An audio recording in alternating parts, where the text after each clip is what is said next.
தமிழகத்தின் தற்போதைய மழை நிலவரம் குறித்து சென்னை வானிலை ஆய்வு மைய இயக்குநர் திரு ரமணன் செய்தியாளர்களை சந்தித்து பேசி வருகிறார். அந்த காட்சிகளை நேரலையில் பார்க்கலாம். மேற்கு வங்கக்கடல் மற்றும் அதன் ஒட்டியுள்ள இலங்கையில் நிலை கொண்டுள்ளது. கடந்த 24 மணி நேரத்திலே தமிழகத்தை பொறுத்தவரையிலே அநேக இடங்களில் மழை பெய்துள்ளது.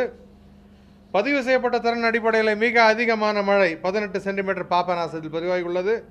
அடுத்தபடியாக தாம்பரத்தில் 17 சென்டிமீட்டர் பதிவாகியுள்ளது.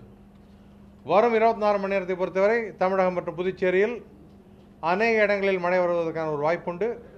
ஓரிரு இடங்களில் கனமழையும் இருக்கக்கூடும். சென்னை பொறுத்தவரை ஓரளவு மேகமூட்டத்துடன் இருக்கும். நகரின் சில பகுதியில் மழை வருவதற்கான ஒரு வாய்ப்பு உண்டு. அதாவது இன்று வரை அக்டோபர் 1 முதல் நமக்கு இன்று வரை கிடைத்துள்ள மழையான அளவு 114 சென்டிமீட்டர். இந்த 3 மாதத்துக்கான சராசரி அளவு என்பது 79 சென்டிமீட்டர்.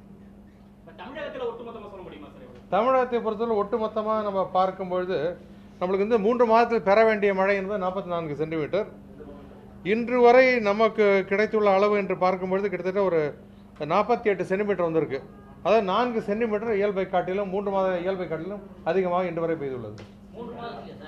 3 மாதத்தில் பெய்ய வேண்டிய மழை 44, இன்று வரை கிடைத்துள்ள மழை 48 சென்டிமீட்டர். தமிழகத்தை பொறுத்தவரை, சென்னையை பொறுத்தவரையிலும் 3 மாதத்திற்கு நாம் பெற வேண்டிய மழை 79, இன்று வரை கிடைத்துள்ளது 114 சென்டிமீட்டர்.